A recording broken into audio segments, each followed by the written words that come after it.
ಶಾಂತಿ. ಮುರುಳಿಯ ದಿನಾಂಕ 26/1/2026. ಪ್ರಾತಃ ಮುರುಳಿ ಬಾಬ್ದಾದ ಮಧುಬನ. ತಂದೆ ತಿಳಿಸುತ್ತಾರೆ, ಮಧುರ ಮಕ್ಕಳೇ, ತಾವು ಅರ್ಧ ಕಲ್ಪ ಯಾರಿಗೆ ಭಕ್ತಿ ಮಾಡಿದ್ದೀರಾ ಆ ತಂದೆಯೇ ಸ್ವಯಂ ತಮಗೆ ಓದಿಸುತ್ತಿದ್ದಾರೆ. ಈ ವಿದ್ಯಾಭ್ಯಾಸದಿಂದಲೇ ತಾವು ದೇವಿ ದೇವತೆಗಳು ಆಗುತ್ತೀರಾ. ಪ್ರಶ್ನೆ: ಯೋಗ ಬಲದ ಲಿಫ್ಟಿನ ಚಮತ್ಕಾರ ಏನಾಗಿದೆ? ಉತ್ತರ: ತಾವು ಮಕ್ಕಳು ಯೋಗ ಬಲದ ಲಿಫ್ಟಿಂದ ಸೆಕೆಂಡಿನಲ್ಲಿ ಮೇಲೆ ಹತ್ತುತ್ತೀರಾ. ಅಂದರೆ ಅರ್ಥ, ಸೆಕೆಂಡಿನಲ್ಲಿ ಜೀವನ್ಮುಕ್ತಿಯ ಆಸ್ತಿ ತಮಗೆ ಸಿಗುವುದು. ತಾವು ತಿಳಿದುಕೊಂಡಿದ್ದೀರಾ, ಮೆಟ್ಟಿಲು ಇಳಿಯುವುದರಲ್ಲಿ 5000 ವರ್ಷಗಳು ಹಿಡಿಸುತ್ತದೆ ಮತ್ತು ಹತ್ತುವುದು 1 ಸೆಕೆಂಡಲ್ಲಿ. ಇದಾಗಿದೆ ಯೋಗ ಬಲದ ಚಮತ್ಕಾರ. ಕಮಾಲಾಗಿದೆ. ತಂದೆಯ ನೆನಪಿನಿಂದ ಎಲ್ಲ ಪಾಪ ಭಸ್ಮವಾಗುವುದು, ಆತ್ಮ ಸತೋಪ್ರಧಾನವಾಗುವುದು. ಓಂ ಶಾಂತಿ. ಆತ್ಮಿಕ ತಂದೆ ಆತ್ಮಿಕ ಮಕ್ಕಳಿಗೆ ಕುಳಿತು ತಿಳಿಸುತ್ತಾರೆ. ಆತ್ಮಿಕ ತಂದೆಯ ಮಹಿಮೆಯಂತೂ ತಾವು ಮಕ್ಕಳಿಗೆ ತಿಳಿಸಲಾಗಿದೆ. ಅವರು ಜ್ಞಾನಸಾಗರ, ಸಚ್ಚಿತ್ ಆನಂದ ಸ್ವರೂಪ, ಶಾಂತಿಯ ಸಾಗರ. ಎಲ್ಲರೂ ಬೇಹದ್ದಿನ ಮಹಿಮೆಯನ್ನು ಮಾಡುತ್ತಾರೆ ತಂದೆಗೆ. ಈಗ ಆಗಿದ್ದಾರೆ ಜ್ಞಾನಸಾಗರ. ಈ ಸಮಯದಲ್ಲಿ ಯಾರೆಲ್ಲ ಮನುಷ್ಯರಿದ್ದಾರೆ ಎಲ್ಲರೂ ತಿಳಿದುಕೊಂಡಿದ್ದಾರೆ ನಾವು ಭಕ್ತಿಯ ಸಾಗರರಾಗಿದ್ದೇವೆ ಎಂದು. ಭಕ್ತಿಯಲ್ಲೂ ಯಾರು ಎಲ್ಲರಿಗಿಂತ ತೀಕ್ಷ್ಣವಾಗಿರುತ್ತಾರೆ ಅವರಿಗೆ ಗೌರವ ಸಿಗತ್ತೆ. ಈ ಸಮಯದ ಕಲಿಯುಗದಲ್ಲಿ ಭಕ್ತಿ ದುಃಖ ಎಲ್ಲ ಇದೆ. ಭಕ್ತಿನೂ ಇದೆ, ದುಃಖನೂ ಪಡ್ತಿರ್ತಾರೆ. ಸತ್ಯಯುಗದಲ್ಲಂತೂ ಜ್ಞಾನದ ಸುಖವಿರುವುದು. ಈ ರೀತಿ ಎಲ್ಲ ಅಲ್ಲಿ ಜ್ಞಾನವಿರುತ್ತೆ ಅಂತ ಅಲ್ಲ. ಈ ಮಹಿಮೆ ಕೇವಲ ಒಬ್ಬ ತಂದೆಯದಾಗಿದೆ. ಮಕ್ಕಳ ಮಹಿಮೆಯೂ ಇದೆ, ಏಕೆಂದರೆ ತಂದೆ ಮಕ್ಕಳಿಗೆ ಓದಿಸುತ್ತಿದ್ದಾರೆ ಅಥವಾ ಯಾತ್ರೆಯನ್ನು ಕಲಿಸುತ್ತಿದ್ದಾರೆ. ತಂದೆ 2 ಯಾತ್ರೆಗಳನ್ನು ತಿಳಿಸುತ್ತಿದ್ದಾರೆ. ಭಕ್ತರು ತೀರ್ಥಯಾತ್ರೆ ಮಾಡುತ್ತಾರೆ, 4 ಕಡೆ ಚಕ್ಕರ್ ಹಾಕುತ್ತಾರೆ. ಎಷ್ಟು ಸಮಯ 4 ಕಡೆ ಚಕ್ಕರ್ ಹಾಕಿದ್ದಾರೆ ಅಷ್ಟು ಸಮಯ ವಿಕಾರದಲ್ಲಿ ಅಂದರೆ ಎಷ್ಟು ಸಮಯ ಯಾತ್ರೆಗೆ ಹೋಗ್ತಾರೆ ಅಷ್ಟು ಸಮಯ ವಿಕಾರದಲ್ಲಿ ಹೋಗಲ್ಲ. ಶರಾಬು ಚೀಚಿ ವಸ್ತುಗಳನ್ನು ತಿನ್ನಲ್ಲ, ಕುಡಿಯಲ್ಲ. ಕೆಲವು ಸಲ ಬದ್ರಿನಾಥ, ಕೆಲವು ಸಲ ಕಾಶಿಗೆ ಚಕ್ಕರ್ ಹಾಕ್ಲಿಕ್ಕೆ ಹೋಗ್ತಾರೆ. ಭಕ್ತಿ ಮಾಡುತ್ತಾರೆ ಭಗವಂತನನ್ನು ಪಡೆಯಲು. ಈಗ ಭಗವಂತ ಅಂತೂ ಒಬ್ಬರಿರಬೇಕು ಅಲ್ವಾ? ಎಲ್ಲ ಕಡೆ ಚಕ್ಕರ್ ಹಾಕುವ ಅವಶ್ಯಕತೆ ಇಲ್ಲ ಅಲ್ವಾ? ಭಗವಂತ ಒಬ್ಬರೇ ಇದ್ದಾರೆ ಅಂತ ಅಂದಾಗ ಶಿವತಂದೆಯ ತೀರ್ಥ ಸ್ಥಾನದ ಚಕ್ಕರ್ ಹಾಕ್ತಾರೆ. ಎಲ್ಲದಕ್ಕಿಂತ ದೊಡ್ಡ ಬನಾರಸ್ನ ತೀರ್ಥ ಅಂತ ಗಾಯನ ಮಾಡಲಾಗಿದೆ. ಶಿವ ಪುರಿ ಅಂತ ಹೇಳುತ್ತಾರೆ. 4 ಕಡೆ ಹೋಗ್ತಾರೆ. ಆದರೆ ಯಾರ ದರ್ಶನ ಮಾಡಲು ಹೋಗುತ್ತಾರೆ ಅಥವಾ ಯಾರ ಭಕ್ತಿ ಮಾಡುತ್ತಾರೆ ಅವರ ಬಯೋಗ್ರಫಿ, ಕರ್ತವ್ಯದ ಬಗ್ಗೆ ತಿಳ್ಕೊಳ್ಬೇಕಲ್ವಾ? ಆದರೆ ತಿಳ್ಕೊಳ್ಳಲ್ಲ. ಅದಕ್ಕೆ ಹೇಳಲಾಗತ್ತೆ ಅಂಧಶ್ರದ್ಧೆ ಅಂತ. ತಿಳ್ಕೊಂಡು ಮಾಡೋದಿಲ್ಲ ಅಲ್ವಾ? ಅದಕ್ಕೋಸ್ಕರ ಅಂಧಶ್ರದ್ಧೆ ಅಂತ ಹೇಳಲಾಗತ್ತೆ. ಯಾರ ಪೂಜೆ ಮಾಡುತ್ತಾರೆ, ತಲೆ ಬಾಗುತ್ತಾರೆ, ಅವರ ಜೀವನ ಕಥೆಯನ್ನು ತಿಳಿದುಕೊಂಡಿಲ್ಲವೆಂದರೆ ಅದಕ್ಕೆ ಬ್ಲೈಂಡ್ ಫೇತ್ ಅಂತಲೇ ಹೇಳಲಾಗತ್ತೆ. ಮನೆಯಲ್ಲಿಯೂ ಕೂಡ ಆಚರಣೆ ಮಾಡ್ತಾರೆ. ದೇವಿಯರಿಗೆಷ್ಟು ಪೂಜೆ ಮಾಡ್ತಾರೆ. ಮಣ್ಣಿನ ದೇವಿಯರು ಅಥವಾ ಕಲ್ಲುಗಳ ದೇವಿಯರನ್ನು, ಮೂರ್ತಿಗಳನ್ನು ಮಾಡ್ತಾರೆ. ಬಹಳ ಶೃಂಗಾರ ಮಾಡುತ್ತಾರೆ. ತಿಳ್ಕೊಳ್ಳಿ, ಲಕ್ಷ್ಮಿಯ ಚಿತ್ರ ಮಾಡುತ್ತಾರೆ. ಅವರನ್ನು ಕೇಳಿ ಇವರ ಬಯೋಗ್ರಫಿ ಏನು ಹೇಳಿ ಎಂದು ಹೇಳ್ತಾರೆ. ಸತ್ಯಯುಗದ ಮಹಾರಾಣಿಯಾಗಿದ್ದರೆಂದು, ತ್ರೇತಾಯುಗದ ಮಹಾರಾಣಿ ಸೀತೆಯಾಗಿದ್ದರು ಅಂತ ಹೇಳುತ್ತಾರೆ. ಬಾಕಿ ಎಷ್ಟು ಸಮಯ ಅವರು ರಾಜ್ಯ ಮಾಡಿದ್ರು, ಲಕ್ಷ್ಮೀನಾರಾಯಣರ ರಾಜ್ಯ ಎಂದಿನಿಂದ ಎಂದಿನವರೆಗೆ ನಡೆಯಿತು, ಇದು ಯಾರೂ ತಿಳಿದುಕೊಂಡಿಲ್ಲ. ಮನುಷ್ಯರು ಭಕ್ತಿ ಮಾರ್ಗದಲ್ಲಿ ಯಾತ್ರೆಯಲ್ಲಿ ಹೋಗುತ್ತಾರೆ. ಅದೆಲ್ಲ ಭಗವಂತನ ಜೊತೆ ಮಿಲನ ಮಾಡುವ ಉಪಾಯಗಳು. ಶಾಸ್ತ್ರ ಓದುವುದು ಕೂಡ ಉಪಾಯವಾಗಿದೆ ಭಗವಂತನ ಜೊತೆ ಮಿಲನ ಮಾಡಲು. ಆದರೆ ಭಗವಂತ ಇರುವುದಾದರೂ ಎಲ್ಲಿ? ಹೇಳ್ತಾರೆ ಸರ್ವವ್ಯಾಪಿ ಎಂದು. ಆದರೆ ಭಗವಂತ ಸರ್ವವ್ಯಾಪಿ ಅಲ್ಲ, ಸರ್ವಶಕ್ತಿವಂತ. ಈಗ ತಾವು ತಿಳಿದುಕೊಂಡಿದ್ದೀರಾ, ವಿದ್ಯಾಭ್ಯಾಸದಿಂದ ನಾವು ಈ ದೇವಿ ದೇವತೆಗಳಾಗುತ್ತೇವೆ. ತಂದೆ ಸ್ವಯಂ ಬಂದು ಓದಿಸುತ್ತಿದ್ದಾರೆ. ಅವರನ್ನು ಮಿಲನ ಮಾಡಲು ಅರ್ಧ ಕಲ್ಪ ಭಕ್ತಿ ಮಾರ್ಗ ನಡೆಯುತ್ತದೆ. ಹೇಳ್ತಾರೆ, ಬಾಬಾ ಪಾವನರನ್ನಾಗಿ ಮಾಡಿ ಮತ್ತು ತಮ್ಮ ಪರಿಚಯವನ್ನು ಕೊಡಿ, ತಾವು ಯಾರು ಎಂಬುದನ್ನು. ಬಾಬಾ ತಿಳಿಸುತ್ತಾರೆ, ನೀವು ಆತ್ಮ ಬಿಂದುವಾಗಿದ್ದೀರಾ. ಆತ್ಮನಿಗೂ ಇಲ್ಲಿ ಶರೀರ ಸಿಕ್ಕಿದೆ. ಆದ್ದರಿಂದ ಇಲ್ಲಿ ಕರ್ಮ ಮಾಡುತ್ತೀರಾ. ದೇವತೆಗಳಿಗೋಸ್ಕರ ಹೇಳಲಾಗುವುದು, ಇವರು ಸತ್ಯಯುಗದಲ್ಲಿ ರಾಜ್ಯ ಮಾಡಿ ಹೋಗಿದ್ದಾರೆ. ಕೃಷಿಯನ್ನರು ತಿಳಿದುಕೊಳ್ಳುತ್ತಾರೆ, ಭಗವಂತ ಸ್ವರ್ಗವನ್ನು ಸ್ಥಾಪನೆ ಮಾಡಿದ್ದರೂ ನಾವು ಅದರಲ್ಲಿ ಇರಲಿಲ್ಲವೆಂದು ತಿಳಿದುಕೊಳ್ಳುತ್ತಾರೆ. ಭಾರತದಲ್ಲಿ ಸ್ವರ್ಗವಿತ್ತು, ಅವರ ಬುದ್ಧಿ ಮತ್ತೆಯೂ ಸಹ ಚೆನ್ನಾಗಿರತ್ತೆ. ಇಷ್ಟು ಆದರೂ ತಿಳ್ಕೊಳ್ತಾರಲ್ವ, ನಮಗಿಂತ ಮುಂಚೆ ಸ್ವರ್ಗ ಇತ್ತು, ದೇವಿ ದೇವತೆಗಳ ರಾಜ್ಯವಿತ್ತು ಎಂದು. ಭಾರತವಾಸಿಗಳು ಸತೋ ಪ್ರಧಾನರು ಆಗುತ್ತಾರೆ ಮತ್ತು ತಮೋ ಪ್ರಧಾನರು ಆಗುತ್ತಾರೆ. ಅವರಷ್ಟು ಸುಖವನ್ನು ನೋಡೋದಿಲ್ಲ, ಅನ್ಯ ಧರ್ಮದವರು ಅಷ್ಟು ದುಃಖವನ್ನು ನೋಡುವುದಿಲ್ಲ. ಈಗ ಅಂತಿಮದಲ್ಲಿ ಕ್ರಿಶ್ಚಿಯನ್ನರು ಎಷ್ಟು ಸುಖಿಗಳಿದ್ದಾರೆ. ಮೊದಲಂತೂ ಅವ್ರು ಬಡವರಿದ್ದರು, ಹಣ ಅಂತೂ ಪರಿಶ್ರಮದಿಂದ ಸಂಪಾದನೆ ಮಾಡಲಾಗತ್ತೆ ಅಲ್ವಾ. ಮೊದಲು ಒಬ್ಬ ಕ್ರೈಸ್ತ ಬಂದರು, ನಂತರ ಅವರು ಧರ್ಮ ಸ್ಥಾಪನೆ ಮಾಡಿದ್ರು, ನಂತರ ವೃದ್ಧಿ ಆಯಿತು. ಒಬ್ಬರಿಂದ ಇಬ್ಬರು, ಇಬ್ಬರಿಂದ 4 ಜನ, ಮತ್ತು ಈ ರೀತಿ ವೃದ್ಧಿ ಆಗ್ತಾ ಹೋಯಿತು. ಈಗ ನೋಡಿ ಕ್ರಿಶ್ಚಿಯನ್ನರ ವೃಕ್ಷ ಎಷ್ಟು ದೊಡ್ಡದಾಗ್ಬಿಟ್ಟಿದೆ, ತಳಪಾಯವಾಗಿದೆ ದೇವಿ ದೇವತಾ ಮನೆತನ. ಮತ್ತು ಇಲ್ಲಿ ಈ ಸಮಯದಲ್ಲಿ ಅದು ದೇವತಾ ಧರ್ಮ ಸ್ಥಾಪನೆ ಆಗತ್ತೆ. ಮೊದಲು ಒಬ್ಬ ಬ್ರಹ್ಮ, ಅವರು ನಂತರ ಬ್ರಾಹ್ಮಣರನ್ನು ದತ್ತು ಮಾಡಿಕೊಳ್ತಾರೆ. ಸಂತಾನರು ವೃದ್ಧಿ ಆಗ್ತಾರೆ, ದತ್ತು ಮಕ್ಕಳನ್ನು ತಯಾರು ಮಾಡ್ತಾರೆ ಬಾಬಾ. ತಂದೆ ಓದಿಸುತ್ತಾರೆ ಅಂದಾಗ ಬಹಳಷ್ಟು ಜನ ಬ್ರಾಹ್ಮಣರಾಗುತ್ತೀರಾ. ಮೊದಲು ಇವರು ಒಬ್ಬರೇ ಇದ್ದರು ಅಲ್ವಾ, ಒಬ್ಬರಿಂದ ಎಷ್ಟು ವೃದ್ಧಿ ಆಯಿತು, ಎಷ್ಟಾಗೋದಿದೆ. ಎಷ್ಟು ಸೂರ್ಯವಂಶಿ ಚಂದ್ರವಂಶಿ ದೇವತೆಗಳಿದ್ದರು, ಅಷ್ಟೆಲ್ಲರೂ ತಯಾರಾಗಬೇಕಾಗಿದೆ. ಮೊದಲು ಒಬ್ಬ ಬಾಬಾ, ಅವರ ಆತ್ಮ ಅಂತೂ ಇದ್ದೇ ಇದೆ ಅಲ್ವಾ. ತಂದೆಗೆ ನಾವೆಲ್ಲರೂ ಆತ್ಮಗಳು, ಸಂತಾನರು ಎಷ್ಟು ಜನ ಇದ್ದೀವಿ. ನಾವೆಲ್ಲ ಆತ್ಮಗಳಿಗೆ ತಂದೆ ಒಬ್ಬರೇ ಅನಾದಿ. ಮತ್ತು ಸೃಷ್ಟಿಯ ಚಕ್ರ ಸುತ್ತುತ್ತಾ ಇರುವುದು, ಎಲ್ಲ ಮನುಷ್ಯರಂತೂ ಸದಾ ಇರುವುದಿಲ್ಲ ಅಲ್ವಾ. ಆತ್ಮರು ಭಿನ್ನ ಭಿನ್ನ ಪಾತ್ರವನ್ನು ಅಭಿನಯಿಸುತ್ತಾರೆ. ಈ ವೃಕ್ಷದ ಮೊಟ್ಟ ಮೊದಲ ಫೌಂಡೇಶನ್ ಆಗಿದೆ ದೇವಿ ದೇವತೆಗಳು ಮನೆತನ. ನಂತರ ಅದರಿಂದ ರೆಂಬೆ ಕೊಂಬೆಗಳು ಹೊರಬರತ್ತೆ. ತಂದೆ ಕುಳಿತು ಮಕ್ಕಳಿಗೆ ತಿಳಿಸುತ್ತಾರೆ, ಮಕ್ಕಳೇ ನಾನು ಬಂದು ಏನು ಮಾಡುತ್ತೇನೆ, ಆತ್ಮನಲ್ಲಿಯೇ ಧಾರಣೆಯಾಗುವುದು. ತಂದೆ ಕುಳಿತು ತಿಳಿಸುತ್ತಾರೆ, ನಾನು ಬರುವುದು ಹೇಗೆ ಎಂದು. ತಾವೆಲ್ಲ ಮಕ್ಕಳು ಯಾವಾಗ ಪತಿತರಾಗುತ್ತೀರಾ ಆಗ ನೆನಪು ಮಾಡುತ್ತೀರಾ. ಸತ್ಯಯುಗ ತ್ರೇತಾಯುಗದಲ್ಲಂತೂ ತಾವು ಸುಖಿಗಳಾಗಿದ್ದೀರಿ, ಆಗ ನೆನಪು ಮಾಡುತ್ತಿರಲಿಲ್ಲ. ದ್ವಾಪರದ ನಂತರ ಯಾವಾಗ ದುಃಖ ಜಾಸ್ತಿ ಆಯಿತು ಆಗ ಕರೆದಿದ್ದೀರಾ, ಏ ಪರಂಪಿತ ಪರಮಾತ್ಮ ಬಾಬಾ ಎಂದು. ಬಾಬಾ ಹೇಳ್ತಾರೆ, ಹಾ ಮಕ್ಕಳೇ, ನಾನು ಕೇಳಿಸ್ಕೊಂಡಿದ್ದೀನಿ ನಿಮ್ಮ ಮಾತನ್ನು, ಏನು ಬಯಸ್ತೀರಾ. ಬಾಬಾ ಬಂದು ಪತಿತರನ್ನು ಪಾವನ ಮಾಡಿ ಇದನ್ನು ಬಯಸ್ತೀರಾ ಅಲ್ವಾ. ಬಾಬಾ ನಾವು ತುಂಬ ದುಃಖಿಗಳಾಗಿದ್ದೇವೆ, ಪತಿತರಾಗಿದ್ದೇವೆ, ನೀವು ಬಂದು ನಮ್ಮನ್ನು ಪಾವನರನ್ನಾಗಿ ಮಾಡಿ ಕೃಪೆ ತೋರಿಸಿ ಆಶೀರ್ವಾದ ಮಾಡಿ, ನೀವೇ ನನ್ನನ್ನು ಕರೆದಿದ್ದೀರಾ ಅಲ್ವಾ. ಬಾಬಾ ಬಂದು ಪತಿತರನ್ನು ಪಾವನ ಮಾಡಿ ಎಂದು. ಪಾವನ ಎಂದು ಸತ್ಯಯುಗಕ್ಕೆ ಹೇಳಲಾಗುವುದು. ಇದನ್ನು ಸಹ ತಂದೆ ಸ್ವಯಂ ಕುಳಿತು ತಿಳಿಸುತ್ತಾರೆ. ಡ್ರಾಮಾ ಪ್ಲಾನ್ ಅನುಸಾರ ಯಾವಾಗ ಸಂಗಮ ಯುಗವಿರುವುದು, ಸೃಷ್ಟಿ ಹಳೆಯದಾಗುವುದು, ಆಗ ನಾನು ಬರುತ್ತೇನೆ. ತಾವು ತಿಳಿದುಕೊಂಡಿದ್ದೀರಾ, ಸನ್ಯಾಸಿಗಳು ಕೂಡ 2 ಪ್ರಕಾರದವರು.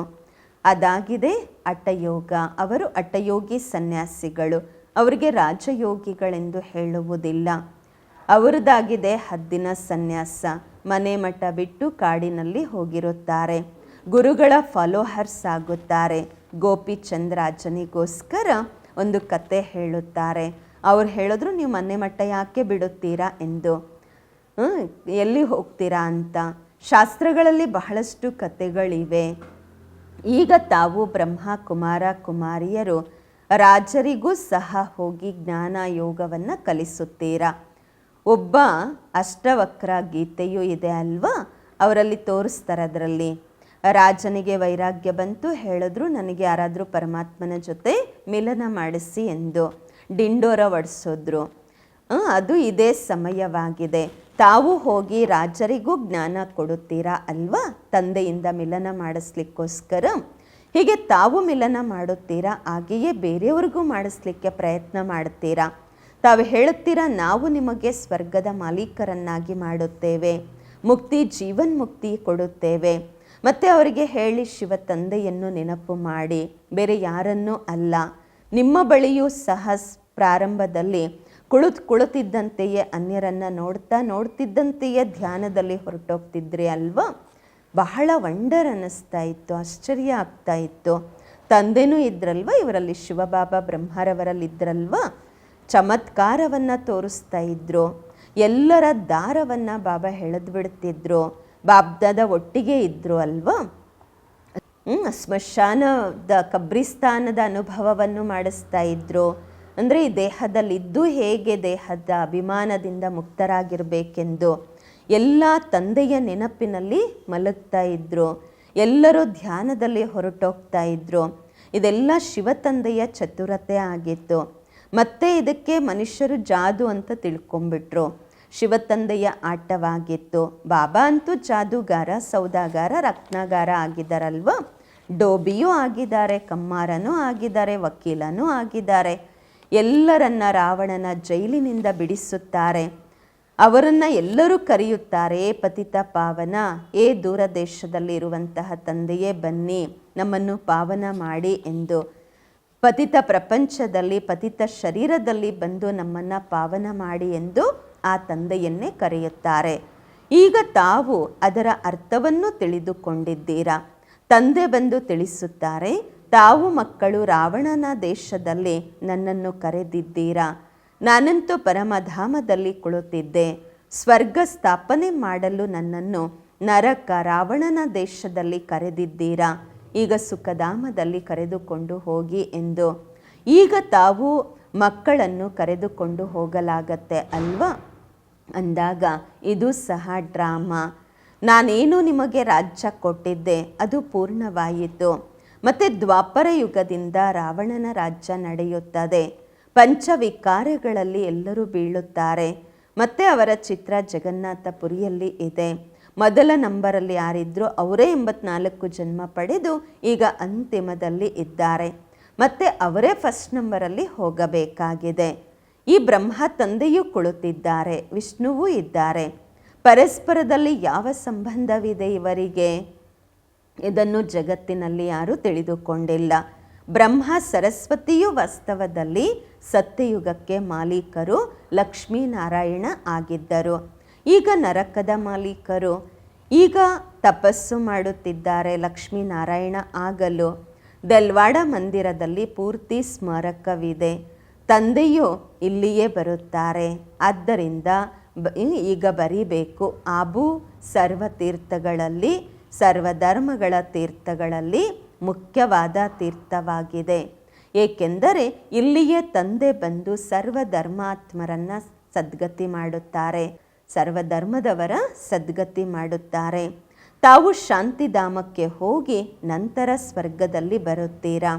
ಬಾಕಿ ಎಲ್ಲರೂ ಶಾಂತಿಧಾಮದಲ್ಲಿ ಹೊರಟು ಹೋಗುತ್ತಾರೆ. ಅದಾಗಿದೆ ಜಡ ಸ್ಮಾರಕ, ಇದಾಗಿದೆ ಚೈತನ್ಯ. ಯಾವಾಗ ತಾವು ಚೈತನ್ಯದಲ್ಲಿರುತ್ತೀರಾ ಆಗ ಆ ರೀತಿ ತಯಾರಾಗುತ್ತೀರಾ. ಈ ಮಂದಿರ ಇದೆಲ್ಲ ಸಮಾಪ್ತಿಯಾಗಂದರೆ ಪ್ರಪಂಚನೇ ಸಮಾಪ್ತಿಯಾಗುವುದು. ನಂತರ ಭಕ್ತಿ ಮಾರ್ಗದಲ್ಲಿ ದ್ವಾಪರ ಯುಗದಿಂದ ಮತ್ತೆ ತಯಾರಾಗತ್ತೆ ಸ್ಮಾರಕಗಳೆಲ್ಲ. ಈಗ ತಾವು ಸ್ವರ್ಗದ ಸ್ಥಾಪನೆ ಮಾಡುತ್ತಿದ್ದೀರಾ. ಮನುಷ್ಯರು ತಿಳಿದುಕೊಳ್ಳುತ್ತಾರೆ ಸ್ವರ್ಗ ಮೇಲೆ ಇದೆ. ಈಗ ತಾವು ತಿಳಿದುಕೊಂಡಿದ್ದೀರಾ ಈ ಭಾರತವೇ ಸ್ವರ್ಗವಾಗಿತ್ತು, ಈಗ ನರಕವಿದೆ. ಈ ಚಕ್ರವನ್ನು ನೋಡುವುದರಿಂದಲೇ ಪೂರ್ತಿ ಜ್ಞಾನ ಬರುತ್ತದೆ ಬುದ್ಧಿಯಲ್ಲಿ. ದ್ವಾಪರ ಯುಗದಿಂದ ಅನ್ಯ ಧರ್ಮದವರು ಬರುತ್ತಾರೆ ಅಂದಾಗ ಈಗ ನೋಡಿ ಎಷ್ಟು ಧರ್ಮಗಳಿವೆ. ಇದಂತೂ ಕಬ್ಬಿಣದ ಸಮಾನ ಪ್ರಪಂಚವಾಗಿದೆ. ಈಗ ನೀವಂತೂ ಸಂಗಮ ಯುಗದಲ್ಲಿದ್ದೀರಾ. ಸತ್ಯಯುಗದಲ್ಲಿ ಹೋಗಲು ಪುರುಷಾರ್ಥ ಮಾಡುತ್ತಿದ್ದೀರಾ. ಕಲಿಯುಗದಲ್ಲಿ ಎಲ್ಲರೂ ಕಲ್ಲು ಬುದ್ಧಿ ಉಳ್ಳವರಾಗಿದ್ದಾರೆ. ಸತ್ಯಯುಗದಲ್ಲಿ ಪಾರಸ ಬುದ್ಧಿ ಉಳ್ಳವರು. ತಾವೇ ಪಾರಸ ಬುದ್ಧಿ ಉಳ್ಳವರಾಗಿದ್ದೀರಿ. ತಾವೇ ಮತ್ತೆ ಕಲ್ಲು ಬುದ್ಧಿ ಉಳ್ಳವರು ಆಗಿದ್ದೀರಾ. ಮತ್ತೆ ಪಾರಸ ಬುದ್ಧಿ ಉಳ್ಳವರು ಆಗಬೇಕು. ಬಾಬಾ ಹೇಳ್ತಾರೆ, ನಾನು ಬಂದಿದ್ದೇನೆ, ನಿಮಗೆ ತಿಳಿಸುತ್ತಿದ್ದೇನೆ. ಕಾಮವಿಕಾರವನ್ನು ಗೆದ್ದಾಗ ಜಗಜ್ಜೀತರಾಗುತ್ತೀರಾ. ಮುಖ್ಯವಾದ ವಿಕಾರವೇ ಇದಾಗಿದೆ. ಸತ್ಯಯುಗದಲ್ಲಿ ಎಲ್ಲರೂ ನಿರ್ವಿಕಾರಿಗಳಾಗಿರುತ್ತಾರೆ, ಕಲಿಯುಗದಲ್ಲಿ ವಿಕಾರಿಗಳು. ಬಾಬಾ ಹೇಳುತ್ತಾರೆ, ಮಕ್ಕಳೇ ಈಗ ನಿರ್ವಿಕಾರಿ ಆಗಿರಿ. 63 ಜನ್ಮಗಳು ವಿಕಾರದಲ್ಲಿ ಬಿದ್ದಿದ್ದೀರಿ. ಈಗ ಈ ಅಂತಿಮ ಜನ್ಮ ಪವಿತ್ರರಾಗಿರಿ. ಈಗ ಶರೀರ ಅಂತೂ ಎಲ್ಲರೂ ಬಿಡಲೇಬೇಕು. ನಾನು ಸ್ವರ್ಗ ಸ್ಥಾಪನೆ ಮಾಡಲು ಬಂದಿದ್ದೇನೆ ಅಂದಾಗ ಈಗ ನನ್ನ ಶ್ರೀಮತದಂತೆ ನಡೆಯಿರಿ. ನಾನೇನು ಹೇಳುತ್ತೀನಿ ಅದನ್ನು ಕೇಳಿರಿ. ಈಗ ತಾವು ಕಲ್ಲು ಬುದ್ಧಿ ಉಳ್ಳವರನ್ನು ಪಾರಸ ಬುದ್ಧಿ ಉಳ್ಳವರನ್ನಾಗಿ ಮಾಡುವ ಪುರುಷಾರ್ಥ ಮಾಡುತ್ತಿದ್ದೀರಾ. ತಾವೇ ಪೂರ್ತಿ ಮೆಟ್ಟಿಲನ್ನು ಎಳೆಯುತ್ತೀರಾ, ನಂತರ ಹತ್ತುತ್ತೀರಾ. ತಾವು ಹೇಗೆ ಜಿನ್ನ ಆಗಿದ್ದೀರಾ. ಜಿನ್ನನ ಕತೆ ಇದೆ ಅಲ್ವಾ. ಅವರಿಗೆ ಕೆಲಸ ಕೊಡಿ ಅಂತ ಜಿನ್ನ ಹೇಳಿದ್ರು. ಆಗ ರಾಜ ಹೇಳಿದ್ರು ಸರಿ ಮೆಟ್ಲತ್ತಿ ಇಳಿರಿ ಅಂತ. ಮೆಟ್ಲತ್ತೋದು ಇಳಿಯೋದು ಮುಗಿಯೋದೇ ಇಲ್ಲ, ಅದರಲ್ಲೇ ಜೀವನ ಮುಗಿದೋಯ್ತು ಅವ್ರದ್ದು. ಭಾಳಷ್ಟು ಜನ ಮನುಷ್ಯರು ಹೇಳ್ತಾರೆ ಭಗವಂತನಿಗೇನಾಗಿತ್ತು ಮೆಟ್ಟಲು ಹತ್ತಿಸೋದು ಇಳಿಸೋದಕ್ಕೆ ಎಂದು. ಭಗವಂತನಿಗೇನಾಗಿತ್ತು ಇಂತಹ ಮೆಟ್ಟಿಲನ್ನು ತಯಾರು ಮಾಡಲಿಕ್ಕೆ ಅಂತ ಹೇಳ್ತಾರೆ. ಬಾಬಾ ತಿಳಿಸುತ್ತಾರೆ ಇದು ಅನಾದಿ ಆಟ. ಅಂದರೆ ಜನನ ಮರಣದ ಚಕ್ರದಲ್ಲಿ ಯಾಕೆ ಬರಬೇಕು, ಮೋಕ್ಷದಲ್ಲಿ ಇದ್ದು ಬಿಡಬೇಕು ಅಂತ ಅಂದ್ಕೊಳ್ತಾರೆ. ಆದರೆ ಬಾಬಾ ಹೇಳ್ತಾರೆ ಜನನ ಮರಣ ಚಕ್ರದಲ್ಲಿ ಬರಲೇಬೇಕಾಗಿದೆ ಅಲ್ವಾ. ಸೊ ಮೋಕ್ಷದಲ್ಲೇ ಎಲ್ಲರೂ ಇರಲಿಕ್ಕಾಗೋದಿಲ್ಲ. ನೀವು 5000 ವರ್ಷಗಳಲ್ಲಿ 84 ಜನ್ಮ ಪಡೆದಿದ್ದೀರಾ. 5000 ವರ್ಷಗಳು ನೀವೇ ಕೆಳಗೆ ಇಳಿಯುವುದರಲ್ಲಿ ತೊಡಗಿಸಿದ್ದೀರಾ. ನಂತರ ಮೇಲೆ ಹೋಗುತ್ತೀರಾ 1 ಸೆಕೆಂಡಿನಲ್ಲಿ. ಇದಾಗಿದೆ ನಿಮ್ಮ ಯೋಗ ಬಲದ ಲಿಫ್ಟ್. ತಂದೆ ಹೇಳುತ್ತಾರೆ ನೆನಪು ಮಾಡಿದಾಗ ನಿಮ್ಮ ಪಾಪ ಎಲ್ಲ ಭಸ್ಮವಾಗುವುದು. ತಂದೆ ಬಂದಿದ್ದಾರೆ ಅಂದಾಗ ಸೆಕೆಂಡಿನಲ್ಲಿ ತಾವು ಮೇಲೆ ಹೋಗುತ್ತೀರಾ. ನಂತರ ಕೆಳಗೆ ಇಳಿಯುವುದರಲ್ಲಿ 5000 ವರ್ಷಗಳೇ ಇಡಿಸುವುದು. ಕಲೆಗಳು ಕಡಿಮೆಯಾಗುತ್ತವೆ. ಹತ್ತುವಂತಹದ್ದು ಲಿಫ್ಟ್ ಆಗಿದೆ. ಲಿಫ್ಟಲ್ಲಿ ಬೇಗ ಹೋಗ್ಬೋದು. ಮೆಟ್ಲು ಹತ್ತಬೇಕಂದ್ರೆ ಕಷ್ಟ ಆಗುತ್ತೆ. So ಹತ್ತೋದು easy. ಇಳಿಬೇಕಂದ್ರೆ 84 ಜನ್ಮ ಇಡಿಸುತ್ತೆ. ಹತ್ತೋದು ಈ 1 ಜನ್ಮ ಪುರುಷಾರ್ಥ ಮಾಡಿ ಹೋಗಬೇಕು. ಸೆಕೆಂಡಿನಲ್ಲಿ ಜೀವನ್ಮುಕ್ತಿ, ಸತೋ ಪ್ರಧಾನರಾಗಬೇಕು. ಮತ್ತು ಇಳಿತಾ ಇಳಿತಾ ತಮೋ ಪ್ರಧಾನರಾಗ್ತೀರ ನಿಧಾನವಾಗಿ. 5000 ವರ್ಷ ಇಡಿಸುತ್ತೆ, ಒಳ್ಳೆಯದು. ಮತ್ತು ತಮೋ ಪ್ರಧಾನರಿಂದ ಸತೋ ಪ್ರಧಾನರಾಗುವುದು 1 ಜನ್ಮದಲ್ಲಿ. ಈಗ ನಾನು ನಿಮಗೆ ಸ್ವರ್ಗದ ರಾಜ್ಯ ಭಾಗ್ಯವನ್ನು ಕೊಡುತ್ತಿದ್ದೇನೆ ಅಂದಾಗ ನೀವು ಪವಿತ್ರರು ಏಕೆ ಆಗುವುದಿಲ್ಲ. ಆದರೆ ಕಾಮೇಶು ಕ್ರೋಧೇಶುಗಳು ಇದ್ದಾರೆ ಅಲ್ವಾ. ವಿಕಾರ ಸಿಗದಿದ್ದಾಗ ಸ್ತ್ರೀಯರನ್ನು ಒಡೆಯುತ್ತಾರೆ, ಹೊರಗೆ ಹಾಕಿಬಿಡುತ್ತಾರೆ, ಹೊಡಿತಾರೆ, ಬಡಿತಾರೆ, ಹೊರಗೆ ಹಾಕ್ತಾರೆ, ಬೆಂಕಿನೂ ಹಚ್ಚಿಬಿಡ್ತಾರೆ ವಿಕಾರಕ್ಕೋಸ್ಕರ. ಅಬಲೆಯರ ಮೇಲೆ ಎಷ್ಟು ಅತ್ಯಾಚಾರ ಆಗತ್ತೆ. ಇದು ಸಹ ಡ್ರಾಮಾದಲ್ಲಿ ನಿಗದಿಯಾಗಿದೆ. ಬಾಬರವರನ್ನು ನೆನಪು ಮಾಡುವುದರಿಂದ ಬಾಬರವರ ಸಹಯೋಗ ಸಿಗುತ್ತದೆ ವಿಕಾರಗಳಿಂದ ಮುಕ್ತರಾಗಲು. ಒಳ್ಳೆಯದು. ಮಧುರಾತಿ ಮಧುರ ಅಗಲಿ ಹೋಗಿ ಮರಳಿ ಸಿಕ್ಕಿರುವ ಮಕ್ಕಳ ಪ್ರತಿಯಾಗಿ ಮಾತ್ಪಿತಾ ಬಾಬ್ದಾದಾರವರ ನೆನಪು ಪ್ರೀತಿ ಬೆಳಗಿನ ವಂದನೆಗಳು. ಆತ್ಮಿಕ ಮಕ್ಕಳಿಗೆ ಆತ್ಮಿಕ ತಂದೆಯ ನಮಸ್ಕಾರಗಳು. ನಾವು ಆತ್ಮಿಕ ಮಕ್ಕಳಿಂದ ಆತ್ಮಿಕ ಮಾತ್ಪಿತಾ ಬಾಬ್ದಾದಾರವರಿಗೆ ನೆನಪು ಪ್ರೀತಿ ಬೆಳಗಿನ ವಂದನೆಗಳು ಹಾಗೂ ನಮಸ್ಕಾರಗಳು. ಧಾರಣೆಗಾಗಿ ಮುಖ್ಯ ಸಾರ.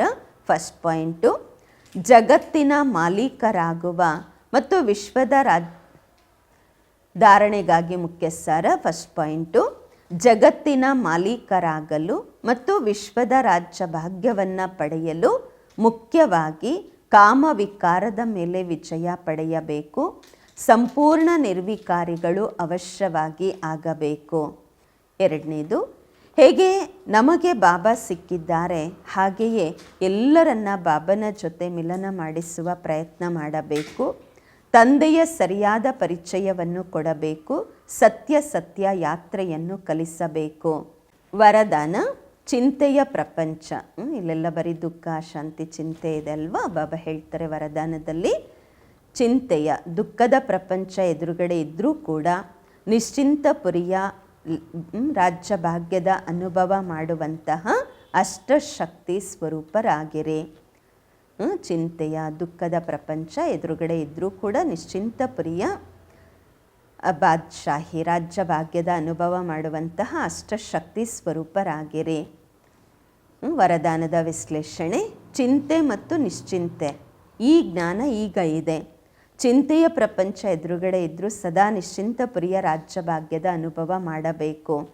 ಇದಾಗಿದೆ ಅಷ್ಟಶಕ್ತಿ ಸ್ವರೂಪ ಕರ್ಮೇಂದ್ರಿಯ ಜೀತ ಮಕ್ಕಳ ಗುರುತು. ಈಗಲೇ ಬಾಬನ ಮೂಲಕ ಸರ್ವಶಕ್ತಿಗಳ ಪ್ರಾಪ್ತಿಯಾಗುವುದು. ಆದರೆ ಒಂದು ವೇಳೆ ಒಂದಲ್ಲ ಒಂದು ಸಂಘದೋಷ ಅಥವಾ ಯಾವುದೋ ಕರ್ಮೇಂದ್ರಿಯಕ್ಕೆ ವಶೀಭೂತ ಆಗಿ ತಮ್ಮ ಶಕ್ತಿಯನ್ನು ಕಳೆದುಕೊಂಡರೆ ನಿಶ್ಚಿಂತ ಪ್ರಿಯ ನಶೆ ಮತ್ತು ಖುಷಿ ಏನು ಪ್ರಾಪ್ತವಾಗಿದೆ ಅದು ಸ್ವತಃವಾಗಿ ಕಳೆದು ಹೋಗುತ್ತದೆ. ನಿಶ್ಚಿಂತ ಪ್ರಿಯ ರಾಜ್ಯಭಾಗ್ಯ ಇದ್ದರೂ ಕೂಡ ಕಂಗಾಲಾಗ್ಬಿಡ್ತೀರಾ ಅಂತಾರೆ ಬಾಬ್ರವರು ಚಿಂತೆ ಇದ್ದಾಗ. ಸೊ ಏನು ಖುಷಿ ಇದೆ, ಏನು ಪ್ರಾಪ್ತಿಯಾಗಿದೆ ನಶೆ, ಅದನ್ನೂ ಕೂಡ ಕರ್ಮೇಂದ್ರಿಯಗಳಿಗೆ ವಶ ಆದರೆ ಕಳ್ಕೊಂಬಿಡ್ತೀರಾ. ಸಂಘದೋಷದಲ್ಲಿ ಬರಬೇಡಿ, ಕರ್ಮೇಂದ್ರಿಯಗಳಿಗೆ ವಶ ಆಗಬೇಡಿ ಅಂತಾರೆ ಬಾಬಾ. ಒಂದು ವೇಳೆ ಸಂಘದೋಷದಲ್ಲಿ ಬಂದರೆ ಕರ್ಮೇಂದ್ರಿಯಗಳಿಗೆ ವಶ ಆದರೆ ಅಂದರೆ ನಿಶ್ಚಿಂತ ಪ್ರಿಯ ರಾಜ್ಯಭಾಗ್ಯ ಏನು ಬಾಬಾ ಕೊಟ್ಟಿದ್ದಾರೆ ಅದನ್ನು ಕಳ್ಕೊಂಡು ಕಂಗಾಲಾಗ್ಬಿಡ್ತೀರಾ. ಸ್ಲೋಗನ್: ದೃಢತೆಯ ಶಕ್ತಿ ಸದಾ ಜೊತೆಯಲ್ಲಿದ್ದಾಗ ಸಫಲತೆ ಕೊರಳಿನ ಹಾರವಾಗುವುದು.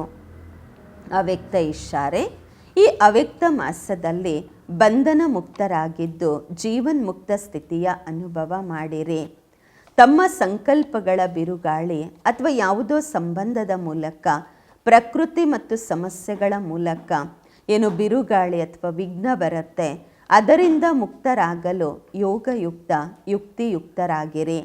ಎಲ್ಲಿಯವರೆಗೆ ಯೋಗಯುಕ್ತರಾಗುವುದಿಲ್ಲ ಅಲ್ಲಿಯವರೆಗೆ ವಿಘ್ನಗಳಿಂದ ಮುಕ್ತರಾಗಲ್ಲ, ವಿಘ್ನಗಳಿಂದ ಯುಕ್ತರಾಗಿರ್ತೀರಾ.